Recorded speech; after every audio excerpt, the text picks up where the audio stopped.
Olá, meus amigos. Sou o professor Rodrigo da Cunha Lima Freire, professor de Direito Processual Civil, e quero comentar com vocês aqui a respeito de assuntos que mais caem e assuntos que não caem muito nas provas de concurso em processo civil, tá? Então, se a gente pegar assim, as provas de processo civil em geral dos concursos públicos, né, concursos de todos os tipos, concurso da magistratura, concurso do Ministério Público, concurso para a Defensoria, concurso para a Advocacia Pública, enfim, para os concursos públicos, para as carreiras jurídicas em geral, o que cai mais, o que não se aborda tanto, né?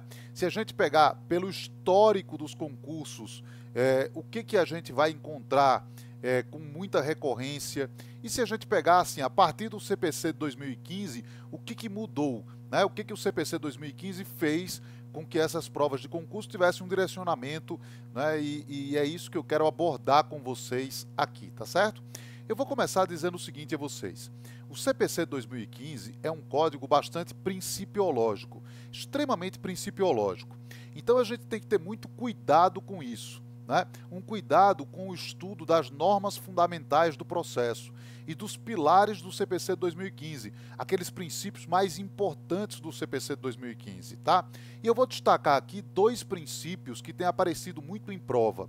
O princípio do contraditório, com suas várias consequências, e o outro princípio, o princípio da cooperação. Esses princípios têm aparecido muito em prova, tá? Eu vou mostrar a vocês aqui como é que isso tem acontecido, né? Em primeiro lugar, deixa eu dizer uma coisa a vocês. A ideia de contraditório do código é a ideia de contraditório substancial. O que é o contraditório substancial? É o binômio influência e não surpresa. Influência no sentido de que as partes devem ter o poder de influenciar o resultado do processo. E não surpresa porque as partes não podem ser surpreendidas por uma decisão sem o prévio debate. Então essa é a visão, não é aquela visão de contraditório formal que se sentia antigamente, que era o binômio informação-reação, né? Então as partes deveriam ser informadas de todos os atos do processo e poderiam reagir contra os atos prejudiciais. Essa visão não é a visão do CPC 2015. Então, dentro da visão do CPC 2015, tem caído muita coisa, tá? É importante dizer que na jurisprudência você tem muitos posicionamentos do STJ importantes a respeito desse contraditório substancial. Por exemplo, decisão da Corte Especial do STJ, olha que decisão interessante. A Corte Especial do STJ decidiu que aquele ministro que não assistiu à sustentação oral não pode participar do julgamento. Isso motivou, inclusive, uma mudança do regimento interno do STJ, né? Outra decisão interessante da primeira turma do STJ, essa decisão no sentido de que aconteceu o seguinte, olha que bem interessante isso. Durante uma sessão de julgamento, os advogados estavam presentes, e aí o ministro disse, olha, presidente, eu não estou em condições de proferir o meu voto, tal, e o presidente retirou de pauta, comunicou a todo mundo que retirou de pauta, tal, tudo certo, enfim, os advogados foram embora. E aí, no final da sessão, o ministro disse, presidente, eu estou em condições de votar. Estou em condições de votar. E colocou em votação o presidente, votaram e tal, julgaram o processo. Resultado, embargos de declaração e a primeira turma do STJ anulou o julgamento. Anulou o julgamento com base no princípio do contraditório substancial, no princípio da cooperação e no princípio da boa-fé objetiva. Essa decisão foi da primeira turma do STJ, tá? Então, decisões desse tipo têm acontecido no âmbito do STJ e tem dado aí um reforço à ideia desse contraditório substancial como binômio aí influência e não surpresa. Olha essa decisão aqui que interessante também. A terceira turma do STJ aqui, ó, dizendo o seguinte, o princípio da cooperação e da não surpresa são desdobramentos do devido processo legal e tal. Então, motivo pelo qual não se pode admitir que a sentença se valha de fatos trazidos pelo Ministério Público local, não conhecidos por elas, e que não submetidos ao contraditório. Uma decisão aqui da terceira turma do STJ, decisão do final de 2019, né, finalzinho de 2019, tá? Então, tem muitas decisões nessa linha aqui do STJ, nesse sentido aqui do princípio do contraditório substancial, na visão de influência e não surpresa, tá? E isso tem gerado consequências, né? O próprio CPC, ele apresenta algumas consequências desse contraditório dinâmico ou substancial, tá? E a primeira consequência é essa, ó. Não se pode decidir contra alguém sem que a pessoa seja previamente ouvida. Então você não pode ter uma decisão contra alguém sem que essa pessoa seja previamente ouvida. Você pode ter uma decisão a favor de alguém sem que a pessoa seja previamente ouvida, mas não contra alguém sem que ela seja previamente ouvida, tá? E isso você vai encontrar no artigo 9º do CPC. Não se proferirá decisão contra uma das partes sem que ela seja previamente ouvida, tá? Mas o que cai muitas vezes em prova? O que cai muitas vezes em prova é a exceção a essa consequência, tá? E as exceções estão aqui, ó, estão aqui dispostas no parágrafo único. Quais são as exceções dispostas aqui no parágrafo único? A primeira exceção é isso, tutela de urgência, ou seja, tutela antecipada, tutela cautelar, né? Então, quando se tratar de uma tutela de urgência, naturalmente o juiz pode decidir liminarmente, sem ouvir a outra parte. Inaudita altera parte, tá? Porque imagina, por exemplo, uma tutela antecipada para concessão de um medicamento contra o poder público. Tivesse que ouvir primeiro o poder público, a pessoa podia morrer. Então, por isso, você tem essa postergação do contraditório, né? O inciso 2 traz a outra hipótese, que é a tutela de evidência nos casos dos incisos 2 e 3 do artigo 311 do CPC. A tutela de evidência é uma espécie de tutela antecipada sem perículo in mora, ou seja, é uma tutela satisfativa em que não há necessidade de perículo in mora, né? E aí, no caso da tutela de evidência, as hipóteses estão no artigo 311 do CPC, e você tem aí 4 hipóteses basicamente do 311, né? Você tem uma hipótese no inciso 1, que é o abuso do direito de defesa, ou manifesto propósito protelatório da parte. Você tem uma hipótese do inciso 2, em que a parte tem uma prova pré-constituída e, além disso, tem a seu favor um precedente vinculante ou uma súmula vinculante. Tem a hipótese do inciso 3, em que você tem ali uma ação de depósito, em que você tem a prova documental do contrato de depósito e pede a devolução imediata do bem, tá? Que é o pedido rei persecutório. Rei quer dizer coisa. Persecutório, então perseguir a coisa. Então eu estou pedindo a devolução imediata da coisa que me pertence. E tem a hipótese do inciso 4, em que, na verdade, o autor tem uma prova pré-constituída e o réu não tem prova pré-constituída. Pode ser até que ele possa produzir provas ao longo do processo, mas ele não tem uma prova pré-constituída, né? Então, nesse caso, o autor pode obter a tutela de evidência, tá? O que fez o Código? Ele dividiu nas hipóteses dos incisos 2 e 3, o juiz pode conceder a tutela liminarmente, sem a oitiva da outra parte. E nas hipóteses dos incisos 1 e 4, o juiz não pode conceder a tutela liminarmente, sem a oitiva prévia da outra parte. Porque, inciso 1, abuso do direito de defesa. Como é que eu sei se não teve defesa? No inciso 4, né, o autor tem uma prova pré-constituída e o réu não apresenta a prova capaz de gerar dúvida razoável no juiz. Como é que eu vou saber se o réu não apresenta, se ele não foi ouvido ainda, não é? Então, por isso, essa hipótese. E tem o inciso 3 ainda, que é a decisão prevista no artigo 701 do CPC. Decisão prevista no artigo 701 do CPC é uma decisão em que, na ação monitória, o juiz expede o mandado monitório, desde que o direito seja evidente. Então, ele percebendo que o direito é evidente, já determina a expedição do mandado monitório, tá? Então, é uma tutela de evidência também na ação monitória, tá? Então, essas são as exceções aí, você precisa ficar atento a elas, tá? Agora, outra consequência aqui do contraditório substancial é essa que está aqui, ó. O juiz tem o dever de consultar previamente as partes sobre qualquer fundamento de decisão, tá? Isso está no artigo 10 do CPC. O juiz não pode decidir em grau algum de jurisdição com base em fundamento a respeito do qual não tenha dado às partes a oportunidade de se manifestar, ainda que se trate de matéria sobre a qual deva decidir de ofício, matéria cognoscível de ofício, né? Então o juiz vai decidir qualquer matéria, uma ilegitimidade para a causa, tem que consultar previamente as partes, é o chamado dever de consulta, tá? Quanto a isso, você tem também o artigo 493, que diz que se houver um fato superveniente, o juiz pode conhecê-lo de ofício, mas tem que consultar previamente as partes. E tem o 933 do CPC, que diz que, No âmbito do tribunal, no julgamento de recurso, também pode-se constatar de ofício um fato superveniente ou uma matéria de ordem pública, mas as partes devem ter o direito de serem ouvidas no prazo de 5 dias, é o que está no artigo 933 do CPC, tá? Então, muito importante isso. Como é que isso vem caindo em prova? Como é que isso vem aparecendo em prova? Vem aparecendo de várias formas. Por exemplo, olha essa daqui, ó. Assinale a alternativa correta. Aí tinha uma letra A que dizia assim: a garantia do contraditório participativo impede que se profira decisão ou se conceda tutela antecipada contra uma das partes sem que ela seja previamente ouvida. Decisão surpresa. É falso isso, né? Porque a gente viu que no caso da tutela antecipada, como é uma tutela de urgência, então o juiz pode conceder liminarmente, né? Outra questão interessante, ó.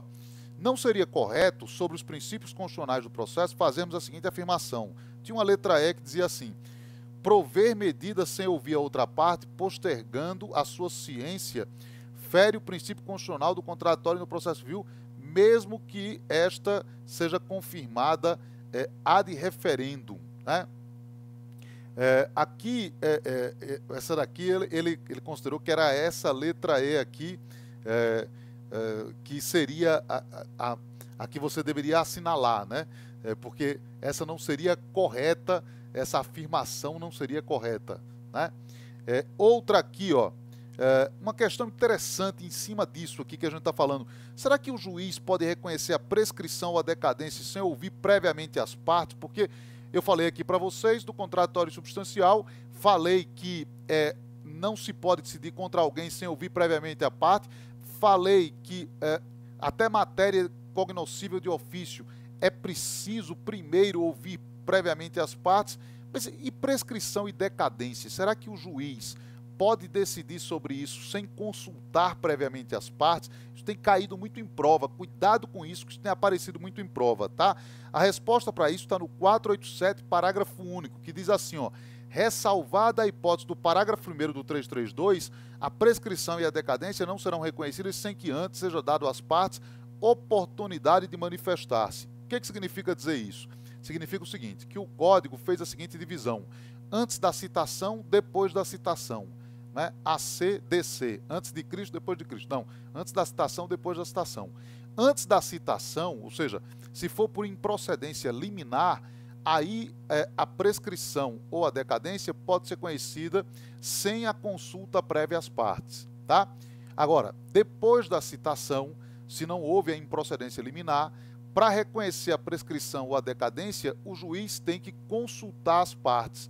Precisará consultar previamente as partes para conhecer da prescrição ou da decadência. É isso que está no 487, parágrafo 1º, tá? E isso tem aparecido em prova?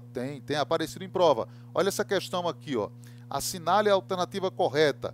Tinha uma letra C que dizia: é lícito ao juiz, independentemente da fase em que se encontra o processo, pronunciar a prescrição ou a decadência sem a oitiva prévia das partes, por se cuidar de matéria que lhe é dado decidir de ofício, independentemente da fase que se encontra, de jeito nenhum, né? Não é independentemente da fase que se encontra o processo, tá? Então, isso aqui é falso, né? Então, era a letra E que deveria ser assinalada, tá? Olha uma outra aqui que interessante. Para assinalar a incorreta nesse caso, tá? Em prova, toda vez que for a incorreta, circule aqui incorreta, sempre faça isso, tá? Porque a tendência nossa é sempre querer marcar a correta. Tem gente que tem a tendência para o incorreto sempre, mas a gente, em geral, tem a tendência para o correto, né? Então, se não fizer isso, a gente acaba esquecendo, tá? Aí a letra B diz assim, ó: não se proferirá decisão contra uma das partes sem que ela seja previamente ouvida, salvo nos casos em que envolver matéria de ordem pública. Hipótese em que o juiz decidirá de ofício sem que para isso tenha que oportunizar as partes manifestar. É falso isso, né? Essa letra B é falsa. Essa letra B é falsa, né? E aí, assinale a correta. Será possível em qualquer grau de jurisdição a prolação de decisão sem que se dê às partes a oportunidade de se manifestar se for matéria que deva decidir de ofício? Falsa, novamente. Enfim, você vai ter aqui muitas questões a respeito disso, tá? Que vem caindo em prova. Então, fiquem atentos a esses temas, tá?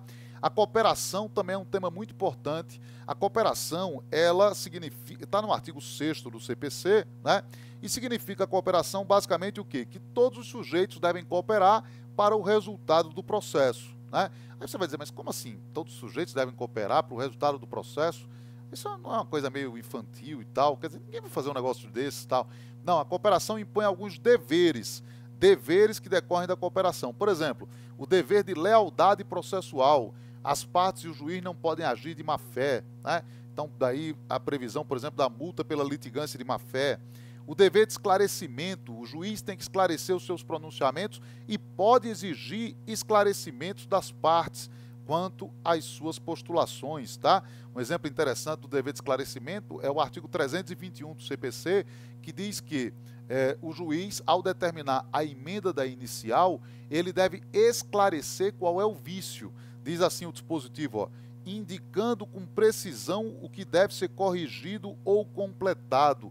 Isso decorre, na verdade, do dever de esclarecimento, né? Outro dever, o dever de proteção. Não se pode causar danos aos demais participantes do processo, né? Daí, por exemplo, a exigência de caução em alguns casos. O dever de prevenção. O juiz tem que indicar os defeitos, as irregularidades, as insuficiências, para que possam ser supridos, superados, sanados, né?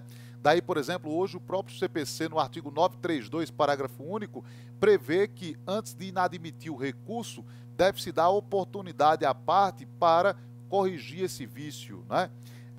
Aí você tem o dever de consulta. O juiz não pode decidir sem consultar previamente as partes. É aquilo que a gente já viu aí do princípio do contraditório e que se aplica também aqui, tá? Olha aqui que interessante. Tem caído muita questão aqui para saber se a cooperação ela é apenas entre as partes e o juiz. Não, a cooperação é entre todos os sujeitos do processo, tá? Então, vincula todos os sujeitos do processo. Veja essa daqui, ó, assinale a alternativa correta. De acordo com o CPC de 2015, a cooperação é norma que vincula apenas as partes. Não, vincula todos os sujeitos do processo. É falso isso, né? Outra, o princípio da cooperação atinge somente as partes do processo que devem cooperar entre si para que se obtenha em tempo razoável decisão. Atinge somente as partes do processo. Não, atinge todos os sujeitos do processo, não apenas as partes do processo, tá? Outra aqui, ó, assinale a alternativa correta. O juiz não prestará auxílio a qualquer das partes, nem prevenir a extinção do processo por motivos meramente formais, pois se assim o fizer, estará violando a imparcialidade. Não, o dever de prevenção é um dever que decorre do princípio da cooperação, chamado dever de prevenção ou de auxílio, tá? Chamado dever de prevenção ou de auxílio, né? Aliás, tem outro aqui, ó, que diz assim, ó, assinale a opção correta, tinha uma letra D. O paradigma cooperativo adotado pelo CPC traz como decorrência os deveres de esclarecimento, de prevenção, de assistência ou auxílio. Sim, isso é verdadeiro, né? Traz sim esses deveres, tá? Então, tomem muito cuidado com a parte principiológica, né? Essa parte é muito importante hoje nas provas de concurso, tá?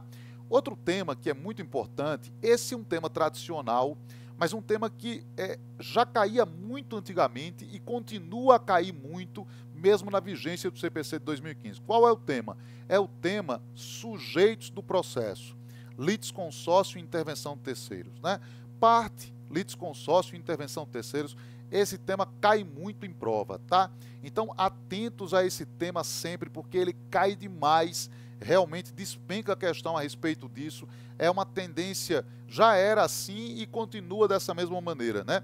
Ainda mais que você teve aí a inclusão de algumas figuras. Por exemplo, nós tivemos aí a inclusão do amicus curiae, né, como uma hipótese de intervenção de terceiros específica no Código. Então você tem que ter atenção ao 138 do CPC, que trata do amicus curiae, né? Você tem que lembrar que o amicus curiae não altera a competência. Você tem que lembrar que o amicus curiae, em relação a recurso, ele só pode interpor recurso se for embargo de declaração ou se for para recorrer da decisão do IRDR, do incidente de resolução de demandas repetitivas. Você tem que lembrar que a jurisprudência do STF e do STJ não admite agravo contra a decisão que admite ou inadmite o ingresso do amicus curiae. São decisões recentes da Corte Especial do STJ, do Pleno do Supremo. Você tem que conhecer isso também, tá? Porque não adianta você conhecer só a letra da lei, tem que conhecer isso também. Tem questão que vem aparecendo assim, ó, de acordo com a jurisprudência dos tribunais superiores, e aí sapeca isso aí, e aí você tem que conhecer o que está acontecendo, né? O incidente de desconsideração de personalidade jurídica, o IDPJ, eu coloquei IDP, né? Não, é IDPJ, ficou horroroso aqui, mas tudo bem. O IDPJ, incidente de desconsideração de personalidade jurídica, está caindo muito em prova. Cuidado com o IDPJ, tá? Por exemplo, no caso do IDPJ, você tem que lembrar quando é que se dispensa o IDPJ, quando é que há a dispensa do incidente autônomo, né? Quando você requer a desconsideração na petição inicial. Se você requerer a desconsideração na petição inicial, se dispensa o incidente autônomo, tá?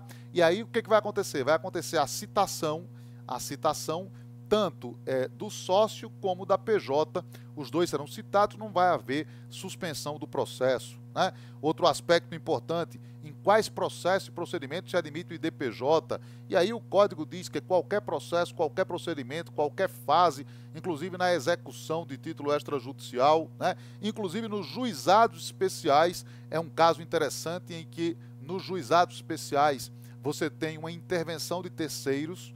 Então, há esse caso de intervenção de terceiros, que é o caso do IDPJ, que antigamente não se admitia, né? O procedimento do IDPJ, que é importante. Na verdade, o IDPJ tem conexão com aquela história do princípio do contraditório que a gente falou aqui. Por quê? Porque, no fundo, antigamente, antes do CPC 2015, se fazia a desconsideração de personalidade e aí, depois disso, é que a parte era informada e podia correr atrás. Hoje, com o incidente, você tem o contraditório prévio para poder acontecer a desconsideração, né? Então, no fundo, o incidente gerou isso. Você tem que ter a citação do sócio ou da PJ, suspensão do processo, citação do sócio da PJ, enfim. Então, é isso que vai gerar aqui, né? Lembrar da questão de que se você tem uma decisão do IDPJ, vai haver a extensão da responsabilidade patrimonial e vai também haver o quê? A ineficácia em relação ao requerente dos atos de alienação ou oneração de bens realizados com fraude à execução, né? Então, vai haver essa consequência também, tá? Então, você vai encontrar isso, por exemplo, o 137, o 792, parágrafo 3º. Então, o IDPJ é uma figura muito importante, tá? Outro tema que cai muito em prova, cai demais em prova, tutela provisória. Tutela provisória é um tema sempre presente nas provas, tá? Então, a tutela provisória é um tema que você tem que estar muito atento, sempre presente nas provas, né? A questão das espécies de tutela provisória, você tem que estar atento aqui à questão da fungibilidade, a fungibilidade entre a tutela cautelar e a tutela antecipada, que está no artigo 305 do CPC, né? Os requisitos da tutela de urgência e dentro aí dos requisitos da tutela de urgência, a questão da irreversibilidade dos efeitos da decisão no caso da tutela antecipada. Lembrar que esse requisito aqui não é uma regra absoluta, assim tem enunciados do FPPC, que é o Fórum Permanente de Profissionais Civis, da Infam, que é a Escola Nacional da Magistratura, né? Enunciado do CJF, que é o Conselho da Justiça Federal, sempre dizendo que não há aqui essa regra de caráter absoluto. Outra coisa, lembrar da questão da tutela de urgência antecedente e tutela de urgência incidental. A tutela de urgência pode ser requerida antes do pedido principal, é chamada de antecedente, ou pode ser requerida com o pedido principal ou após o pedido principal, é chamada de incidental. Quando ela é requerida antes do pedido principal, a antecedente, né, ela pode ser uma tutela cautelar ou antecipada antecedente. E aí, para cada uma delas, o Código prevê um procedimento. A tutela cautelar antecedente tem o seu procedimento nos artigos 305 ao 310 do CPC. E a tutela antecipada antecedente tem o seu procedimento no artigo 303 do CPC. São procedimentos diferentes e eles têm caído em prova. Você vai ver que tem coisas diferentes. Quando você comparar um com o outro, você vai ver as diferenças, né? Então, por exemplo, lá na tutela cautelar antecedente, efetivada a tutela, a parte tem 30 dias para aditar o pedido, formulando o pedido principal. Na tutela antecipada antecedente, concedida a tutela, a parte tem 15 dias ou prazo maior que o juiz fixar para aditar o pedido e formular o pedido principal. Então, o Código fez essa lambança de dividir e fazer dois procedimentos diferentes, e quem se lasca é você, porque tem que estudar isso, que cai em prova, tá? Outra coisa, tem caído questões sobre a estabilização da tutela antecipada antecedente, artigo 304 do CPC. Então, a estabilização da tutela antecipada antecedente tem sido uma coisa que tem caído, tá? O juiz concedeu a tutela antecipada antecedente, não houve a interposição de recurso, estabiliza a tutela e extingue o processo, né? Aí você tem a possibilidade da propositora de uma ação revisional, tá? No prazo de 2 anos pode-se promover uma ação revisional. Isso tudo está no artigo 304 do CPC, e isso tem caído em prova, essas figuras aqui, tá? Voltando aqui ao procedimento comum, no procedimento comum, o que cai? Cai muito, por exemplo, pedido. Então, quando você vai lá para a petição inicial, pedido. Por exemplo, requisitos do pedido, certeza, determinação, tá? Aí você vai lá para pedido genérico, a questão do pedido genérico, artigo 324 do CPC, né, parágrafo 1º, as hipóteses de pedido genérico. Então, fique atento a isso, tá? E quando você vai para, ainda dentro desse tema de petição inicial, a improcedência liminar do artigo 332 do CPC. Isso aqui tem caído muito, meu amigo, muito, muito mesmo. Fique certo que isso cai muito em prova. Improcedência liminar. O que é improcedência liminar do 332? Nas situações do 332, o juiz está autorizado a julgar o pedido improcedente antes da citação do réu. Ou seja, proferir uma sentença de mérito. Proferir uma sentença de mérito antes da citação do réu, não é? Então, ele está autorizado a isso. Por exemplo, quando você formula um pedido contrário a uma súmula do STF, do STJ ou do TJ a respeito de direito local. Quando você formula um pedido contra um precedente judicial vinculante, firmado num IRDR, num IAC, em recursos repetitivos, né? Ou, por exemplo, quando você tem aí a prescrição ou a decadência. Então, em casos assim, você tem essa figura. Lembrar que, havendo improcedência liminar, nesse caso, o que vai acontecer? Nesse caso, se não houver recurso, transita em julgado. E o juiz tem que comunicar ao réu, ainda que ele não tenha sido citado, mas tem que comunicar ao réu que houve o trânsito em julgado, até para que amanhã ele possa alegar a coisa julgada, né? Se houver recurso, o juiz vai ter que citar o réu para as contrarrazões, tá? E um detalhe, o juiz vai poder se retratar, ele vai ter 5 dias para se retratar, havendo aí a interposição de recurso, tá? Outro tema aqui dentro do procedimento comum cai muito, revelia. Revelia cai demais, tá? Então fique atento ao tema da revelia, que é um tema que cai muito em prova. Ó, dê uma lida nos artigos 341 e 345 do CPC, que são artigos que tratam das hipóteses em que não há a incidência da confissão ficta, a presunção de veracidade, tá? Então, isso cai bastante, cai muito em prova, né? Então, o 341 e o 345. O 341 tem um parágrafo aqui que eles adoram em prova. O ônus da impugnação especificada dos fatos não se aplica ao defensor público, ao advogado dativo e ao curador especial. Quer dizer que essas figuras aqui podem fazer contestação por negativa geral, né? Então, eles têm a possibilidade de fazerem contestação por negativa geral, tá? Muito bem. Aí o 345 com as suas várias situações aqui, isso cai muito em prova. E quando cai em prova isso aqui, é em geral a letra da lei. Então engula esse dispositivo aqui, porque isso aqui aparece demais, tá? Por exemplo, no caso da fazenda pública, quando ela não contesta, né, há a revelia, mas não há aqui a confissão ficta em razão desse dispositivo aqui, tá? O direito é indisponível e por isso aqui não há confissão ficta. Outro tema que cai muito em prova, recursos. recursos cai demais, tá? Recurso é um dos temas, talvez o tema que mais caia. Então, é preciso ter muita atenção a recursos. Tudo, cai tudo de recursos. E recursos tem um detalhe. Recursos tem a letra da lei, recursos tem muita decisão. O STJ andou decidindo muito sobre recursos. É natural, porque tem muita coisa do código que não chegou ainda ao STJ. Mas tem recursos, o STJ decide recursos todos os dias. Então ele acaba, ao decidir os seus recursos, acaba decidindo aspectos, né, processuais aí dos recursos. Então você tem muita decisão. Por exemplo, tem decisão do STJ sobre recursos dizendo o seguinte, que no caso de feriado local, a comprovação do feriado local deve ocorrer no ato da interposição do recurso, não podendo ocorrer depois. Ou seja, mesmo que se trate aí de uma situação em que deveria ser um vício sanável, não se aplica o 932, parágrafo único do CPC, tá? Ou seja, ou prova agora ou não prova mais, né? Recursos anteriores a uma data da decisão do STJ, tudo bem, mas posteriores tem que comprovar no ato da interposição do recurso. Inclusive considerando que a segunda-feira de carnaval é feriado local. Um absurdo, né? Porque cá entre nós, quem não sabe que não vai ter expediente forense na segunda-feira de carnaval? Quem não sabe disso, né? Isso é um fato notório, mas não tem jeito, tem que provar. Por quê? Porque é tido como feriado local.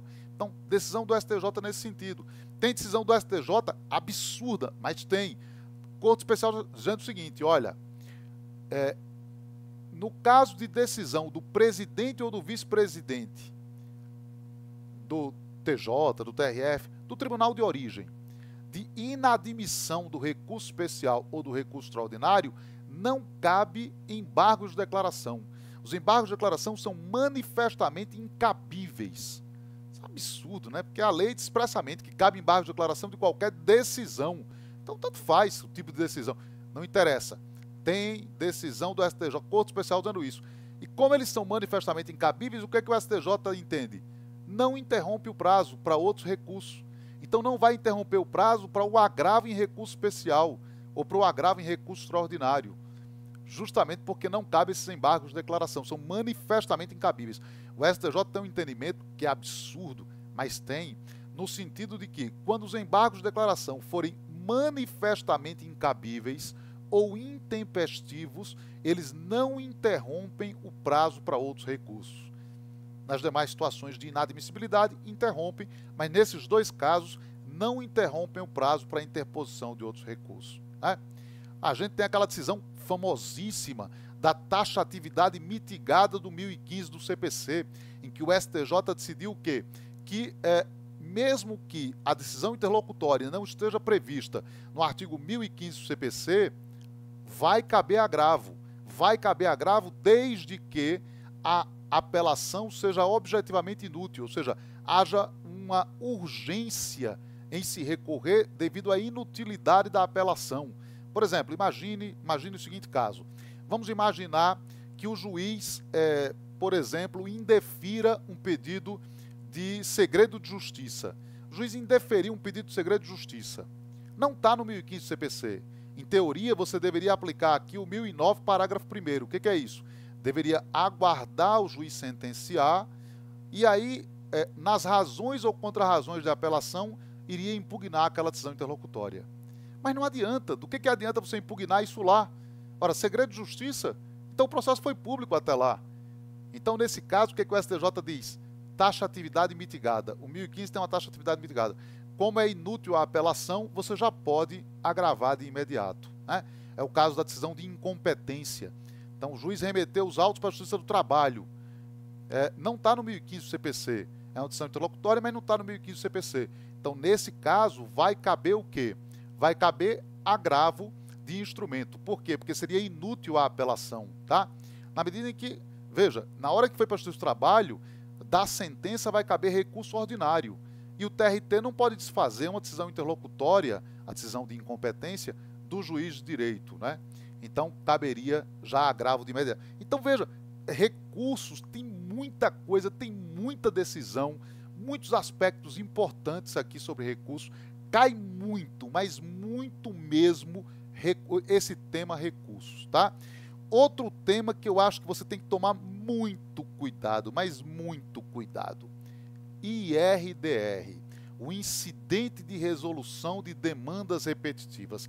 Esse é um tema que tem aparecido em prova e que muita gente é pego de surpresa, assim, diz, puxa, mas caiu isso. Claro, o código criou um microsistema da tutela de causas repetitivas, formado pelo IRDR e pelos recursos repetitivos, né? Então, é o microsistema da tutela de causas repetitivas, formado pelo IRDR e pelos recursos repetitivos, tá? E aí, esse microsistema é importantíssimo, é fundamental, né? Você vai ver, por exemplo, o cabimento do IRDR no artigo 976 do CPC, né? Quais são os requisitos? Então, tem que ter uma repetição efetiva de processo que possuem controvérsia sobre uma questão unicamente de direito, risco de ofensa à isonomia e à segurança jurídica, ausência de afetação em recurso repetitivo. Você vai ter aqui a questão, por exemplo, se é possível ter IRDR no STJ. Será que pode ter IRDR no STJ? O STJ decidiu que sim. Recentemente o STJ decidiu que sim, que pode ter IRDR no STJ. Mas quando? Olha aqui o que disse o STJ. É possível apenas nos casos de competência recursal ordinária e de competência originária, e desde que preenchidos os requisitos do artigo 976 do CPC. Então perceba que é possível ter, mas nessas situações, né? Então você tem que estar atento a tudo isso. A questão da legitimidade, quem é que tem legitimidade? Olha aqui, juiz ou relator, qualquer das partes, Ministério Público, Defensoria Pública, né? Então eles têm legitimidade. A questão do Ministério Público, a participação dele aqui no IRDR. O Ministério Público, se houver, por exemplo, renúncia ou desistência do processo que gerou o IRDR, o Ministério Público assume a titularidade do IRDR. Então tem a questão da suspensão dos processos. Como é que se dá a suspensão dos processos? Já tem muita decisão do STJ sobre IRDR. Então fique muito atento ao IRDR, tá? Muito atento. Olha aqui a questão de suspensão dos processos. O 982, né, dizendo que vai haver suspensão dos processos, mas na prática o que tem acontecido? Tem se decidido em cada caso se suspende ou não os processos, tá? Então na prática é isso que tem acontecido. A suspensão ela não tem sido automática, né? Inclusive tem um enunciado da jornada do CJF, enunciado 140, nesse sentido, de que a suspensão não é automática, compete ao relator ou ao colegiado decidir acerca da sua conveniência, acerca da conveniência da suspensão ou não, tá? Outra coisa que é importante aqui, que você tem que estar atento, muito atento aqui, o chamado IAC, que é o incidente de assunção de competência, tá? O incidente de assunção de competência. Esse está no artigo 947 do CPC. Assim como o IRDR, o IAC, ele vai gerar um precedente judicial vinculante. Então, ele gera um precedente judicial vinculante, tá? O que é o IAC?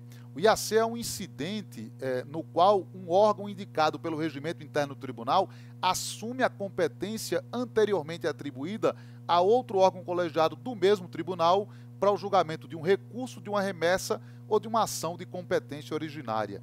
Então imagine que aquele processo está lá na primeira turma, por exemplo, aí a primeira turma vê que há uma divergência ou que há uma possibilidade de uma divergência, remete os autos para o plenário. E o plenário, entendendo que existe mesmo isso, assume a competência para o julgamento. Daí a assunção de competência, tá? E a decisão vai gerar também um precedente judicial vinculante ou qualificado, né? Você deve lembrar que o Código, ele criou também um microsistema de formação de precedentes judiciais vinculantes ou qualificados, né? Especialmente lá no artigo 927. Então, o 927 vai tratar disso. Então, tudo isso tem caído em prova. Um tema que, em decorrência de tudo isso, vem caindo também reclamação. Reclamação lá do 988 do CPC. Em decorrência de tudo isso. Por quê? Porque quando você tem precedente judicial vinculante, por exemplo, para fazer cumprir aquele precedente, em geral, vai caber a reclamação, né? Então, tem se usado muito a reclamação do ponto de vista prático hoje em dia, e daí porque tem caído muito questão a respeito de reclamação, tá? Então você fique atento aí ao tema da reclamação do artigo 988 do CPC. Por exemplo, olha uma questão interessante que já caiu numa prova e que muita gente, não sei, não faço a menor ideia.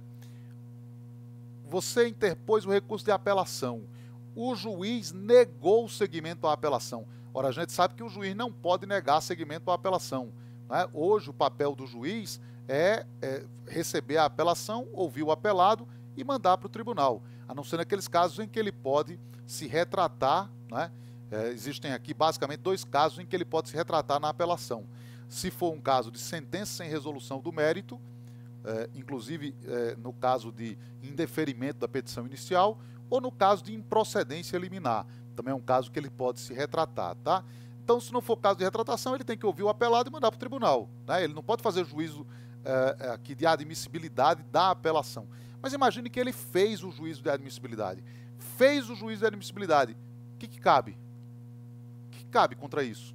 Reclamação. Reclamação por quê? Usurpação de competência. O juiz está usurpando a competência do tribunal. Somente o tribunal pode fazer aqui esse juízo de admissibilidade. Então, como o juiz está usurpando a competência do tribunal, vai caber aqui a figura da reclamação, tá? Então, isso cai também muito. Então, você tem que estar atento a tudo isso, tá? Esses temas que eu falei aqui para você, você tem que engolir. Esses daqui você não pode deixar passar de jeito nenhum. Não pode deixar passar de jeito nenhum desses temas aqui, tá? Outra coisa, a ideia hoje, tem muito concurso hoje que vai pela linha da tal da justiça multiportas. O que é a justiça multiportas, né? Aqueles métodos adequados de solução de conflitos, como, por exemplo, você tem a conciliação, a mediação, a arbitragem, né?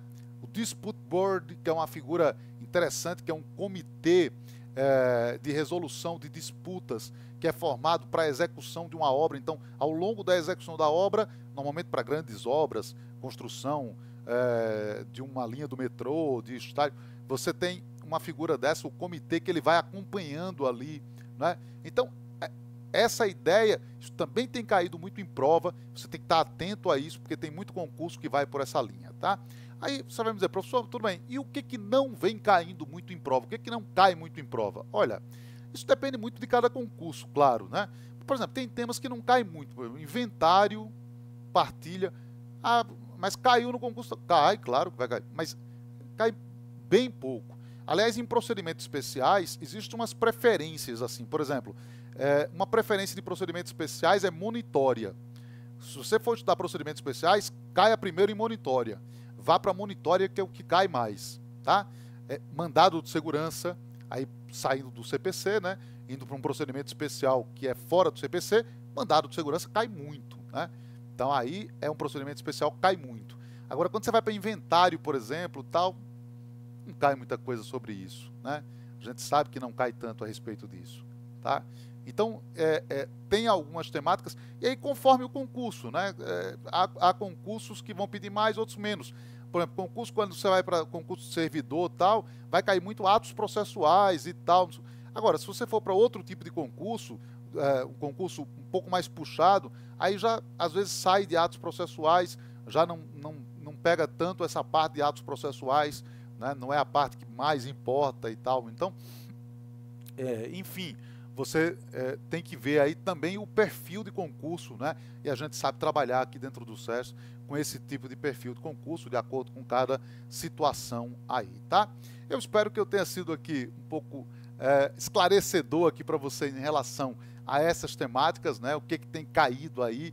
Execução. Execução, obviamente, cai, né? Cumprimento de sentença, especialmente cumprimento de sentença, e aí você tem a questão do cumprimento provisório, que cai muito, você tem a questão da impugnação ao cumprimento de sentença, que cai muito, né?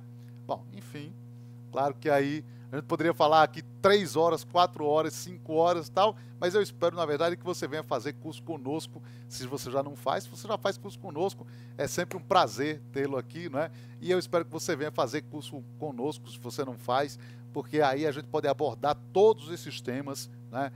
Inclusive na abordagem especificando, é isso que cai mais, é isso que cai menos, cai também, mas cai menos. aqui numa proporção, às vezes eu chego até a dizer, ó, aqui, ó, a proporção aqui é de X% para esse, tantos por cento para esse outro, né? Quando eu falo, por exemplo, de petição inicial, eu digo, olha, está aqui, causa de pedir, pedido. O que cai mais? Pedido cai mais, né? Cai mais do que causa de pedir.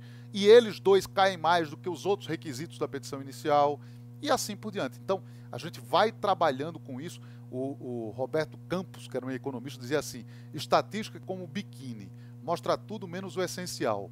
Mas apesar dele dizer isso, a estatística é muito importante e auxilia muito. É isso, meus queridos. Um grande abraço, tudo de bom. Até uma próxima.